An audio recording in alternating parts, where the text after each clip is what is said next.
السلام عليكم ورحمة الله وبركاته. حبايب قلبي عاملين ايه؟ يا رب كلكم تكونوا بخير وفي احسن حال وانتوا بتشوفوا فيديو النهاردة هنعمل مع بعض خلطة الفيجيتار الاصلية، المكون السري او المكون الحصري اللي كنت اول واحدة بفضل الله على اليوتيوب تقوله من كذا سنة كده، من سنين كتير.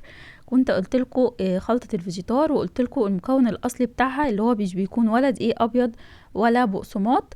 والفيديو عجب ناس كتير جدا وناس كتير جربته بفضل الله، فان شاء الله نعيد كده الفيديو مع بعض بصوت اوضح لان ناس كتير اشتكت من الصوت.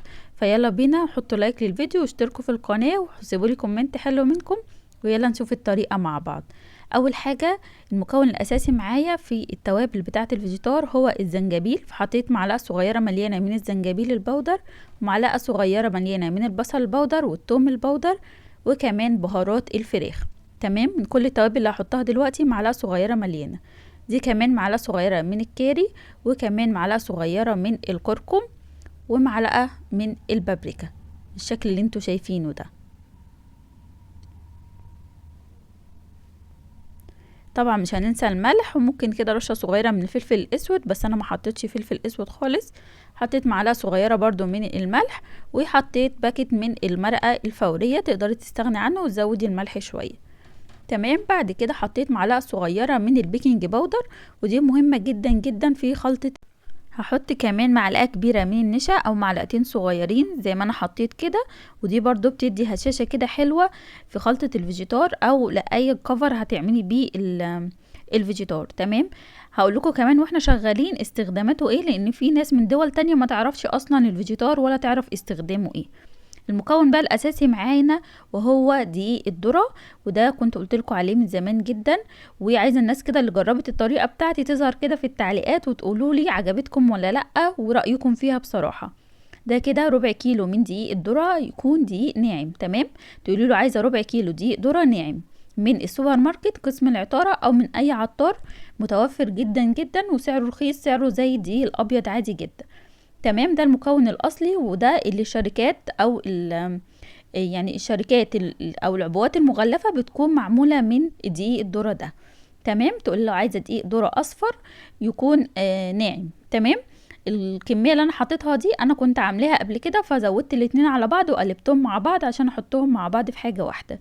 تمام، عايزه اقول لكم ان انا بستخدمها دايما، وبجد لما بشتري فيجيتار من بره بندم جدا جدا، لانه ما بيعجبنيش خالص. يا اما الطعم بتاعه ما بيكونش مظبوط زي ما انا حابه، او بيكون كده مش بيمسك كده معانا معايا على البانيه او على الفراخ المقرمشه او على الحاجه اللي انا بستخدمها.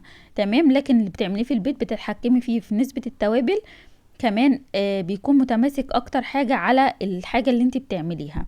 هقول لكم برضو استخداماته ايه سريعا كده. اول حاجه عندنا متعرف عليها في مصر اننا بنعمل منه البانيه.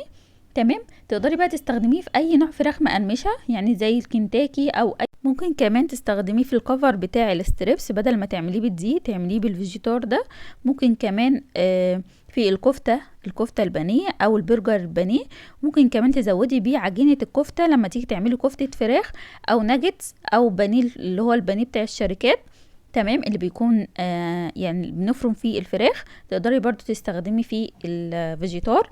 هو ليه استخدامات كتير جدا جدا، وهتلاقوني مستخدماه معاكم كتير في وصفات على القناة. هتلاقوا في قائمة تشغيل خاصة بوصفات الطبخ على القناة، هتلاقوني مستخدماه معاكم كتير جدا جدا.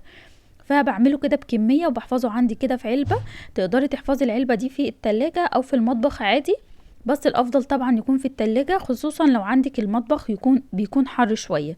تمام، تقعد معاكي فترة طويلة جدا ما بيحصلهاش حاجة خالص، وبتكون حاجة كويسة ومنجزة معاكي جدا جدا. يا رب الفيديو يكون عجبكم واستفدتم منه. متنسوش تعملوا لايك للفيديو وتشتركوا في القناة وتسيبوا لي كومنت حلو منكم، كمان اعملوا شير لاصحابكم، واشوفكم ان شاء الله في فيديو جديد، ومع الف سلامة حبايب قلبي.